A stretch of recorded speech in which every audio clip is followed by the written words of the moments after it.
Pinpoint asteroids in orbit, then hurl y'all thousands of miles an hour towards it. Gary is the gift that keeps on giving.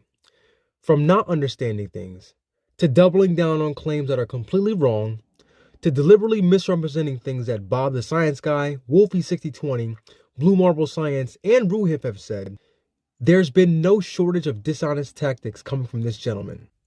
In his latest offering, he claimed that following a compass heading of 90 or 270 degrees, or east or west, would eventually take you to the equator and keep you on it.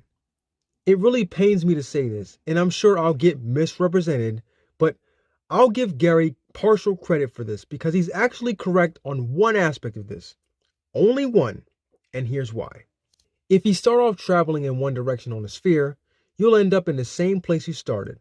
So, on Earth, if you start off going east or west on a latitude line and walk in a straight line and didn't follow your compass, you would eventually cross the equator and come back to your starting position. You would be traveling in a great circle, which is a straight path over the surface of a sphere. They're called great circles because they divide the Earth into two equal halves, passing through the center of the Earth. Latitude lines are not great circles. They're small circles. A small circle is defined as a plane on a sphere which does not pass through the center and divides it into two uneven parts. All longitude lines are great circles, while the equator is the only line of latitude that is a great circle. The part that Gary is misunderstanding is, in order for his claim to be true, you would literally have to start your journey off going east or west, then completely forget about your compass. Basically, put the compass in your pocket and forget about it.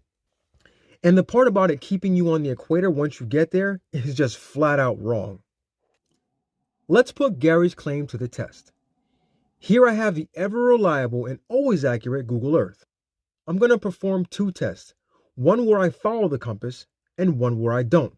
Let's see what happens. As you can see, starting off in an easterly direction at 39 degrees latitude, if I neglect to follow my compass, I begin to drift south, which ultimately brings me to the equator. And once I get to the equator, continuing on the same path does not keep me on the equator. This is because I'm following a straight line, which is a great circle. In this second demonstration, starting off at 39 degrees latitude, I maintained a compass heading of east all the way around the globe back to my starting position without once crossing the equator. This is because I remained on the same latitude line while simultaneously correcting my path east using the compass. Now, if Gary truly cared about the truth, he could have tested his claim easily just as I and a few others have.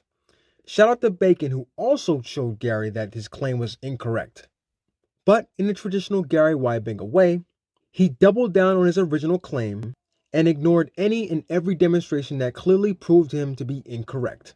This just goes back to that old saying, gotta lie to flurf. Once again, thanks for watching. Don't forget to like, share, and subscribe if you like this video, and check out the rest of my videos if you're interested. And as always, peace. Pinpoint asteroids in orbit, then hurl y'all thousands of miles an hour towards it.